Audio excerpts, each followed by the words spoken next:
दोस्तों अज मैं तुहाडे नाल विचार चर्चा करनी है बड़े पक्ष के मसले ते यूनीफॉर्म सिविल कोड जिहड़ा कि बीजेपी की सरकार सारे देश दे विच एक सारे धर्मां दे वास्ते एक ही कानून बनाना चाहती है।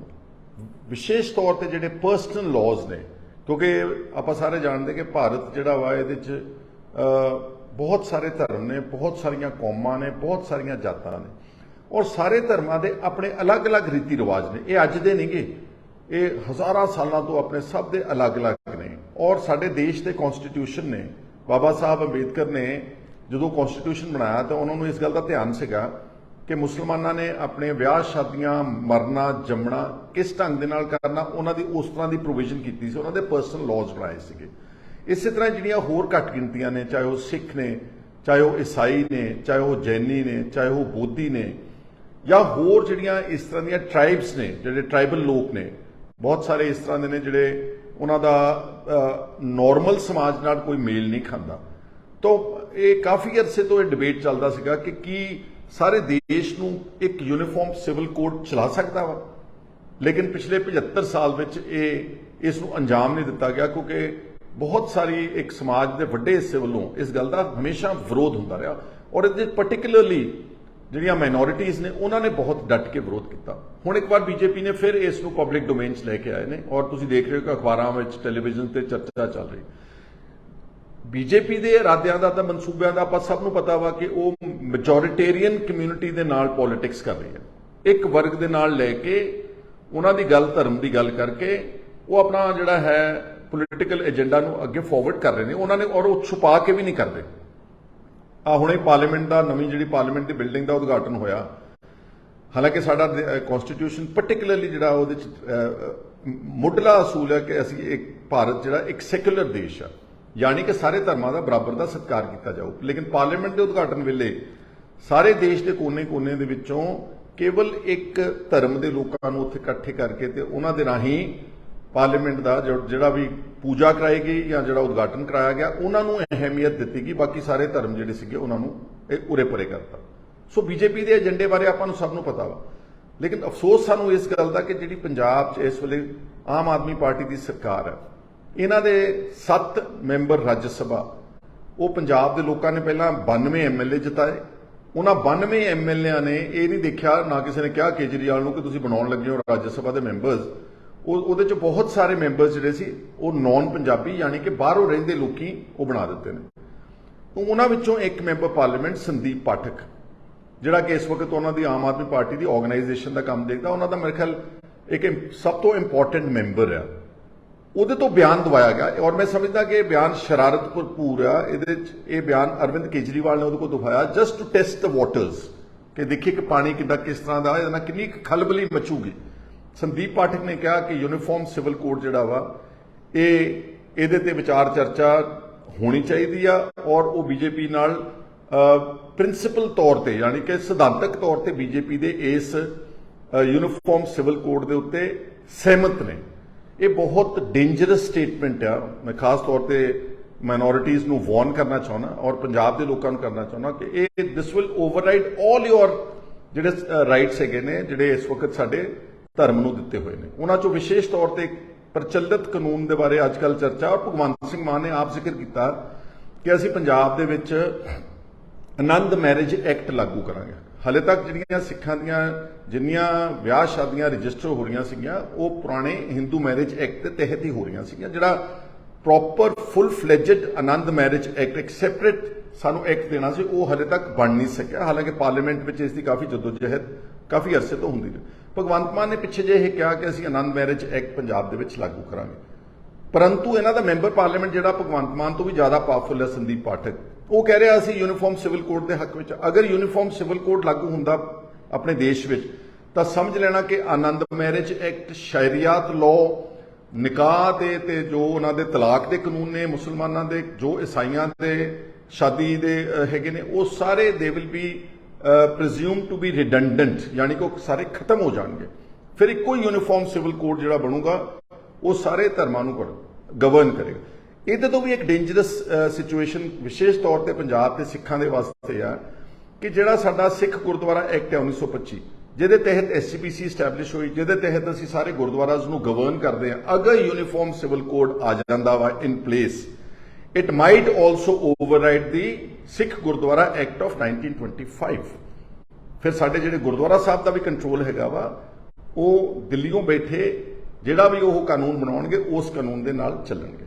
ਔਰ ਜਿਹੜਾ ਕੇਜਰੀਵਾਲ ਦਾ ਚਿਹਰਾ ਬੇਨਕਾਬ ਕਰਨਾ ਇਸ ਲਈ ਬਹੁਤ ਜ਼ਰੂਰੀ, ਕਿਉਂਕਿ ਸਿੱਖ ਜਿਹੜੇ ਨੇ ਭੰਬਲ ਭੂਸੇ 'ਚ ਪਏ ਹੋਏ ਨੇ। ਉਹਨਾਂ ਨੂੰ ਐਂ ਲੱਗਦਾ ਕਿ ਇਹ ਤਾਂ ਬਹੁਤ ਸਾਡਾ ਹਮੈਤੀ ਆ, ਇਹ ਸਾਡਾ ਬੜਾ ਹਮਦਰਦ ਹੈ, ਇਹ ਵੱਧ ਅਧਿਕਾਰਾਂ ਦੀ ਗੱਲ ਕਰਦਾ। ਕਿਉਂਕਿ ਦਿੱਲੀ ਵਿੱਚ ਜਿਹੜਾ ਆਰਡੀਨੈਂਸ ਪਾਸ ਕੀਤਾ ਬੀਜੇਪੀ ਨੇ, ਉਸ ਨੂੰ ਲੈ ਕੇ, ਹਾਲਾਂਕਿ ਉਹ ਸਿਰਫ ਇੱਕ ਲਿਮਿਟਿਡ ਅਧਿਕਾਰ ਮੰਗ ਰਿਹਾ ਵਾ, ਜਿਹੜੇ ਅਫਸਰਾਂ ਦੇ ਤਬਾਦਲੇ ਤੇ ਬਦਲੀਆਂ ਦੇ ਸਿਲਸਿਲੇ ਨੂੰ ਲੈ ਕੇ ਉਹਦੇ ਅਧਿਕਾਰ ਖੋਏ ਨੇ ਥੋੜੇ ਜਿਹੇ, ਵੀ ਮਾਮੂਲੀ ਜਿਹੇ। ਕਿੰਨਾ ਸ਼ੋਰ ਮਚਾਇਆ ਸਾਰੇ ਦੇਸ਼ ਵਿੱਚ, ਸਾਡਾ ਜਹਾਜ਼ ਲੈ ਕੇ ਭਗਵੰਤ ਮਾਨ ਨੂੰ ਸਾਰੀਆਂ ਪਾਰਟੀਆਂ ਦੇ ਲੀਡਰਸ ਨੂੰ ਘੁੰਮੇ ਮਿਲੇ।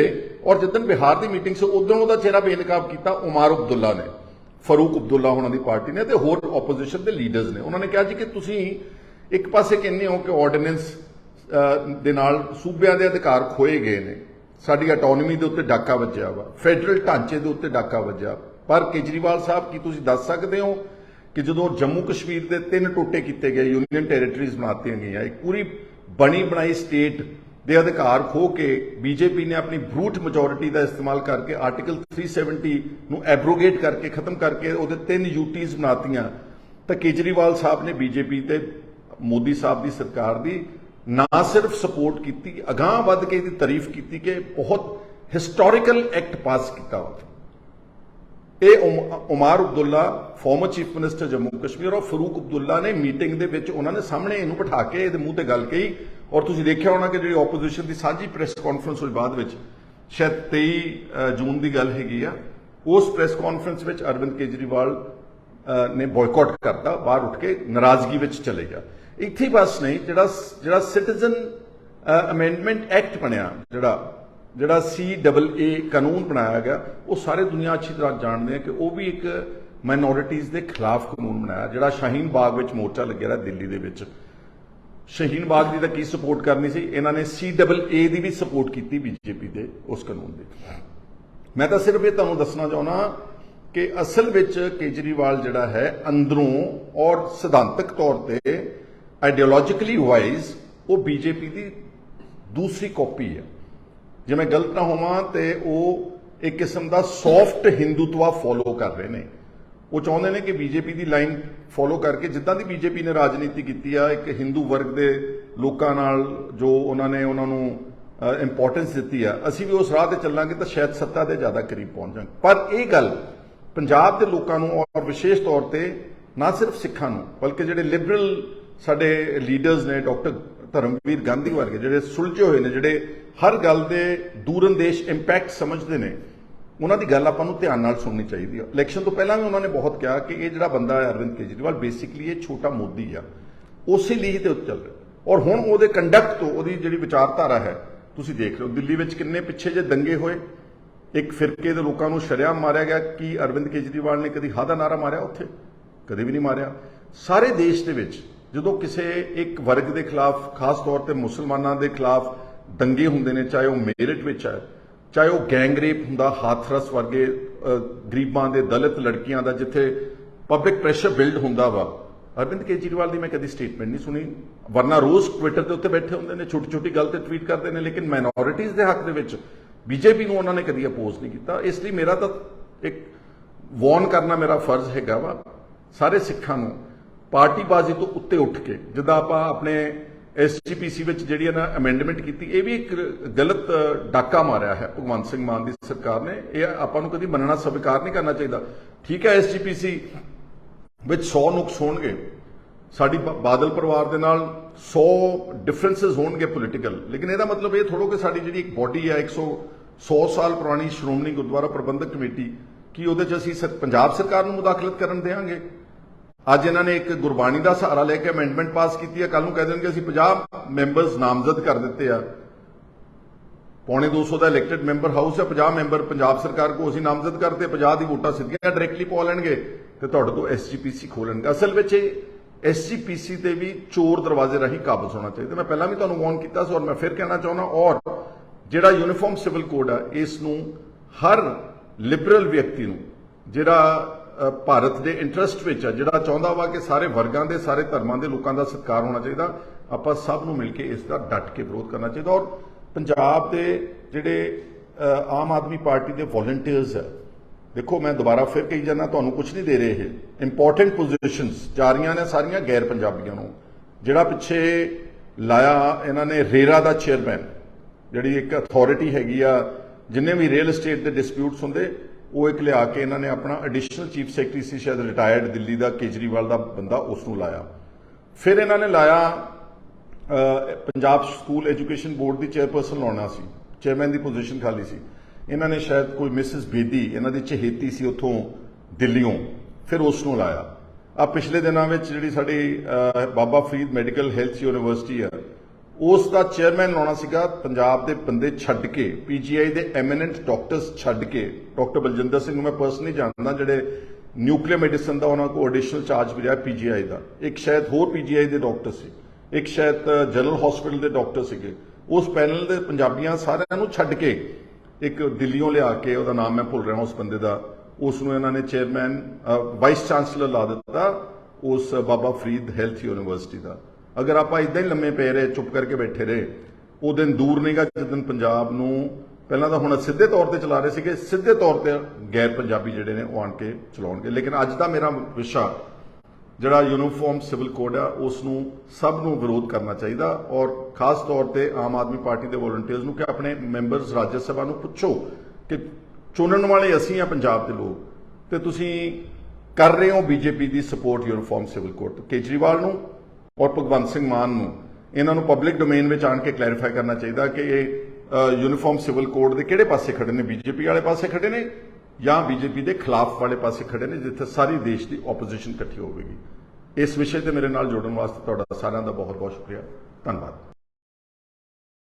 ਆਧੁਨਿਕਤਾ ਅਤੇ ਪਰਿਵਰਤਨ ਦੇ ਇਸ ਯੁੱਗ ਵਿੱਚ ਹਰ ਵਿਅਕਤੀ ਆਪਣੇ ਸੁਪਨਿਆਂ ਦਾ ਮਹਿਲ ਬਣਾਉਣਾ ਚਾਹੁੰਦਾ ਹੈ। ਜੇਕਰ ਤੁਸੀਂ ਵੀ ਆਪਣਾ ਆਸ਼ੀਆਨਾ ਬਣਾਉਣ ਦੀ ਸੋਚ ਰਹੇ ਹੋ ਤਾਂ ਤੁਹਾਡੇ ਲਈ ਨਿੱਜਰ ਇਨਫਰਾਸਟ੍ਰਕਚਰਜ਼ ਪੱਖਾ ਤਾਰਾ ਸਿੰਘ ਨਜ਼ਦੀਕ ਸੰਧੂ ਧਰਮਕੰਡਾ ਇੱਕ ਛੱਤ ਹੇਠਾਂ ਸਾਰੀਆਂ ਸੁਵਿਧਾਵਾਂ ਦੇ ਰਹੇ ਹਨ। ਤੁਹਾਨੂੰ ਇੱਥੋਂ ਪੱਠੇ ਦੀਆਂ ਇੱਟਾਂ, ਟੂਟੀਆਂ ਦੇ ਬ੍ਰਾਂਡ ਜੈਗੁਆਰ, ਪੈਰੀਵੇਅਰ, ਗ੍ਰਾਫਡੋਰ, ਓਨੀਡਾ, ਸੀਰਾ ਬ੍ਰਾਂਡ ਲੈ ਸਕਦੇ ਹੋ। ਟਾਈਲਸ ਤੁਸੀਂ ਕਜਾਰੀਆ, ਕ੍ਰੇਨਜ਼ਾ, ਕਿਵੋਸ, ਹੌਕ, ਲੈਮਨਸ, ਪੈਂਟਾਗਨ ਅਤੇ ਹੋਰ ਬ੍ਰਾਂਡਸ ਮਿਲਣਗੇ। ਮਾਰਬਲ 'ਚ ਰਾਜਸਥਾਨੀ, ਸਾਊਥ ਇੰਡੀਅਨ, ਇਟਾਲੀਅਨ ਪੱਥਰ ਬਾਜ਼ਾਰ ਤੋਂ ਵਧੀਆ ਅਤੇ ਸਸਤੇ ਰੇਟ ਵਿੱਚ ਮਿਲੇਗਾ।